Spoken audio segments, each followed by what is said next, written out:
Divine Intimacy, number 103. Examination of Conscience. Presence of God.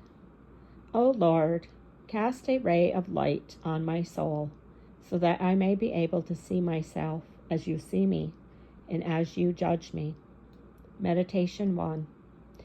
To ensure an orderly and progressive growth in the spiritual life, we must know ourselves. We have to consider our sins, our weak points, our evil tendencies, as well as the progress we have already made, the favorable results we have attained, and our inclinations to good. This knowledge of our interior state is obtained through the examination of conscience. The examen considered in this way becomes one of the most important exercises of the spiritual life, since its object is to help the soul rid itself of everything that might obstruct or delay its journey to God, and to stimulate it to quicken its pace toward Him. Just as we cannot wage war with an unknown enemy, we make conquest of an unknown region. In the same way, it is impossible to fight the evil in ourselves if we have previously identified it. We can never attain sanctity if we have not looked for an efficacious means of acquiring it. In other words, the examination of conscience attains its end when the soul who has faithfully practiced this exercise can say to itself, "These are the inclinations which I must watch more carefully to avoid falling into sin. These the weak points which I must strengthen. These are the virtues that I must practice most of all." In this way, the soul will be able to formulate practical, firm resolutions, which will then become the special subject of its subsequent examinations. It is clear that we must first recognize and combat any tendencies which could lead us to mortal sin, but then those that could bring us to venial sin or to simple voluntary imperfections must be similarly treated. Everything that constitutes a deliberate fault must be progressively and energetically rooted out of the soul which aspires to divine union. Meditation 2. Instead of trying to seek out all the faults it has committed, the soul living an interior life, one we assume to be free by now from mortal sin, should fix its attention on the degree to which its faults have been voluntary, even in the case of slight imperfections, because it is these deliberate faults that present the greatest obstacle to spiritual progress and to union with God. The soul must carefully investigate the cause of and the motive for these failures.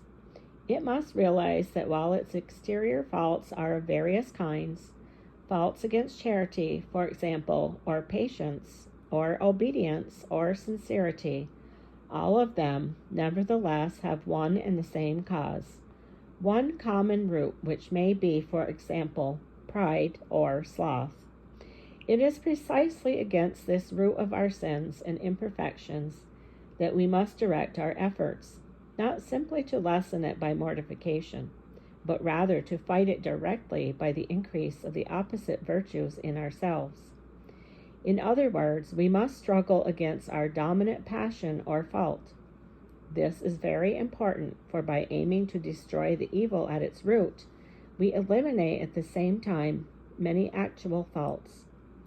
When the soul has reached the point where it no longer has to reproach itself for deliberate faults and imperfections, it should turn its attention to those failures of surprise or inadvertence from which it has not yet succeeded in freeing itself, in spite of its sincere and often renewed resolutions. In these cases, the soul, besides continuing the struggle against the root of its faults, will find it very useful to continually reinforce its firm purpose to overcome self. The more determined the soul is to correct its faults, the less voluntary will those be which escape it. They grow slighter and slighter, and often only the residue or the purely natural movement of habits once contracted but now detested. Another important point that must not be overlooked is in the examination of conscience is the remembrance of our duty to sustain and guard the desire for sanctity, and to Enliven our determination to do always what is most pleasing to God. Here is the heart of the spiritual life of generosity. It is also an excellent method to examine ourselves from God's point of view instead of our own, to ask ourselves if God is pleased with us and how he will judge our conduct. Colloquy. O God of my soul, what am I in your presence? Have my acts ever been free from faults, my words, my will? But you, O Lord, are good, and your right hand is merciful. O Physician of my soul, show me the fruits of my avowal. I confess because the admission of my miseries awakens my heart and keeps it from slumber. But even while saying I am incapable of doing good, my soul awakens again in the love of your mercy and the sweetness of your grace, by which every sick soul feels strong and becomes aware of its weakness. I shall love you, O Lord, and return thanks to you and exalt your name, because you have pardoned so many of my guilty acts. If my sins have melted away like ice, it is the work of your grace and mercy. All the evil that I have not committed was likewise the work of your grace. Was there any sin that I could not have committed? I who have loved evil with so light a heart. I confess that all my sins have been forgiven, both those that I committed, as well as those that, with your help, I did not commit. St. Augustine. O my God, you who by one single act of your will created light, and light was made, speak again your all-powerful creative word, fiat lux, and light will be created in my soul, and in your light I shall be able to see myself as I really am in your sight. But light is not enough for me, who am so weak and cowardly. I need strength, O Lord. I need a strong, resolute will to hate evil in all its forms, to have a horror of my self-love, my pride, my sloth, to renew and strengthen my resolution, to overcome myself for love of you. Yes, Lord, with your help, I wish to conquer myself, not for the vain satisfaction of thinking that I am doing better, but solely to give you pleasure, to avoid even the smallest thing that displeases you, to grow in your love, to enter into closer union with you. O my God, infinite perfection, envelop and penetrate my soul with the reflection of your holiness.